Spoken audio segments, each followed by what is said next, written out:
Hello friend, চলে আসলাম নতুন একটা রেসিপি নিয়ে। তো মাই ডিফারেন্ট রেসিপিতে আপনাদের সবাইকে স্বাগত। তো আজকে বানাবো আমি চিকেন। তো চিকেনের ছাট মাংস যেটা বলে, যে পা আর হলো গিলা, গলা, এইসব মেটো, এইসব আপনাদের সাথে শেয়ার করব। তো প্রথমে আলুটা কেটে আলুটা ভেজে নিয়েছি।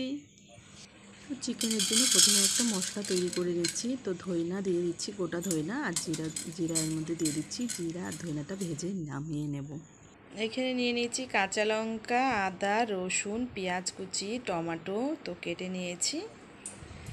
তো এখানে একটা কড়াই বসিয়ে একটা তেজপাতা দিয়ে জিরা ফোড়ন দিয়ে দিয়েছি। জিরা ফোড়ন দেওয়ার পরে পুড়ে যাওয়ার পরে দিয়ে দিলাম পেঁয়াজ কুচিটা।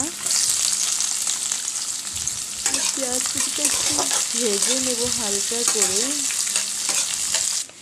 এবার জিরা আর ধনিয়া, আদা, কাঁচা পেঁয়াজটা হালকা ভেজে নেওয়া হয়ে গেছে। পেঁয়াজ হালকা ভেজে নেওয়ার পরে দিয়ে দিলাম চিকেনটা, দিয়ে পরিষ্কার করে রেখে দিয়েছিলাম। তো চিকেনটা দিয়ে দিলাম।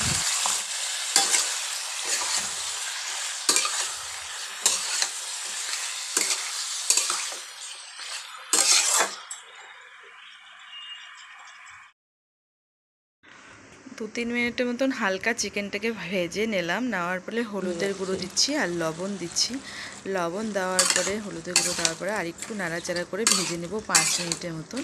এইদিকে আমি মশলাটা পাটাই করে নেব, ভাজা মশলা।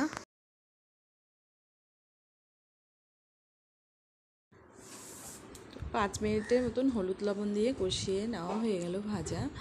তো এবার একটা বড় সাইজের টমেটো কেটে রেখেছিলাম, সেটা দিয়ে দিলাম। আর মশলাটাও পাটায় করে নেওয়া হয়েছে। ধইনা ভাজা, জিরা ভাজা, কাঁচা লঙ্কা, আদা, রসুন বেটে নিয়েছি বাটা, সেই মশলাটা দিয়ে ভালো করে এবার নিয়ে দিচ্ছি। তারপর আলুটাকে ভেজে রেখেছিলাম, সেই আলুটাও দিয়ে দিলাম চিকেনের মধ্যে। আজকের চিকেনটা হচ্ছে মশলা দিয়ে ভালো করে কষিয়ে নেওয়া হচ্ছে।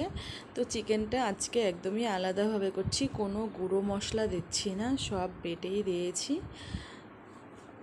তো এভাবে আপনারাও একবার বাড়িতে ট্রাই করবেন। চিকেনটা খেতে খুবই ভালো লাগে, টেস্টি, অসাধারণ হয়।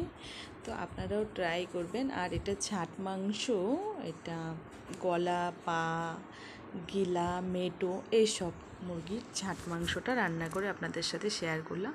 তো মাংসটা কষিয়ে নেওয়া হয়ে গেছে। তারপরে আমি পরিমাণ মতন জল দিচ্ছি। জল দিয়ে ভালো করে নাড়াচাড়া করে ফ্রেন্ড, তো চিকেন ফুটে গেছে, তো হয়ে গেছে প্রায় রেসিপিটা। তো একটু ভালো করে নাড়াচাড়া করে গ্যাসটাকে অফ করে দিলাম। দেওয়ার পরে দিয়ে দিচ্ছি 1 চামচের মতন গরম মশলার গুঁড়ো। তো আবার একটু ভালো করে নাড়াচাড়া করে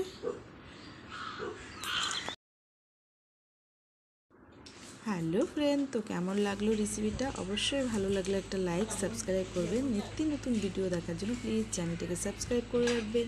এভাবেও বাড়িতে ট্রাই করবেন। টাটা, ভালো থাকবেন, সুস্থ থাকবেন।